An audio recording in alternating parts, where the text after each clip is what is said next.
ஒரு நாட்டோட வளர்ச்சிங்கிறது தனிநபரோட வளர்ச்சி சார்ந்து தான் இருக்குது. தனிநபரோட வருமானம் இன்க்ரீஸ் ஆகும்போது ஜிடிபி ரேட்டும் இன்க்ரீஸ் ஆகும். அதனால் இன்ஃப்ளேஷன் ரேட்டு குறையும். மக்கள் மத்தியில் பணப்புழக்கத்தை இன்க்ரீஸ் பண்ணும். எல்லா தொழிலுமே பரவலாக வளர்ச்சி அடையும். இதனால் நாட்டோட வளர்ச்சியும் அதிகரிக்கும்.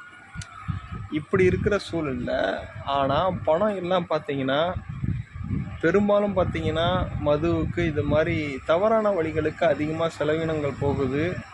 தொழில்கள் இம்பேலன்ஸ்டாக க்ரோத் ஆகுது. தவறான இண்டஸ்ட்ரிகள் அதிகமாக க்ரோத் ஆகுது.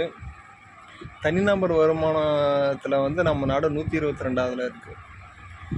நான் என்ன சொல்ல வரேன்னா, அரசாங்கங்கள் தனிநபரை திருப்திப்படுத்துறதுக்காக ஸ்கீம்ஸை கொண்டு வராதிங்க, அவங்களோட வளர்ச்சிக்காக ஸ்கீம் கொண்டு வாங்க.